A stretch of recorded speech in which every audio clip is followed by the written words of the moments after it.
ఇంట్లో సంబంధం చూస్తారు. ఆ అమ్మాయికి భయం వేస్తుంది. అది చెప్తుంది, మా ఇంట్లో సంబంధం చూస్తున్నారు, ఏం చేద్దాం అంటే చెప్పేసి నా గురించి. అమ్మో లేదు, మా నాన్న స్టేటస్ అంటాడు, ఆస్తి కావాలని అంటాడు, నీకు వెనకాల ఏం లేదు కదంటే, అయితే పని చేస్తాం, లేచిపోతాం, లేచిపోతే మీ వాళ్ళే అవుతారు కదా అని అందరికీ అమ్మాయికి ఆ మాటలు ఏదో వేదంగా అనిపిస్తాయి. ఇంట్లో డబ్బు నగలు పెట్టుకుని లేచిపోతాం. ఆ అమ్మాయి ఆ లేచిపోయినప్పుడు ఒక నిమిషం ఆలోచిస్తుంది. మా నాన్న ఆ అమ్మాయిని చాలా ప్రేమగా చూసుకుంటాడు. ఆ అమ్మాయి ప్రపంచం.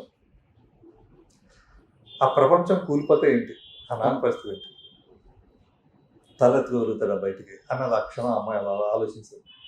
అమ్మాయి ఇక్కడ మోసపోయిన తర్వాత ఆలోచిస్తుంది. అప్పుడు ఏమవుతుంది, చేతులు జాలిన తర్వాత. అది నేను ఈ సినిమాలో కూడా చెప్తాను.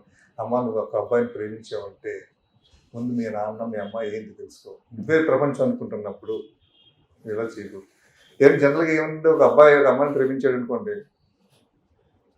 ఆ అమ్మాయి మోసం చేసింది అనుకోండి, వెళ్ళిపోయింది అనుకోండి, అబ్బాయి ఏదో గంటలు పెంచుకుని ఇదే ఉంటుంటాడు. ఇది జస్ట్ నెల 2 నెలలు ప్రేమ కోసం 20 ఏళ్ళు పిల్లలు పెంచి పిల్లలే నా ప్రపంచం అనుకున్న వాళ్ళు ఆ పిల్లల ఇంట్లోంచి వెళ్ళిపోతే ఏమైతే పరుగు మర్యాదలు ఏమైపోతాయి, అంత పెద్ద కుటుంబం.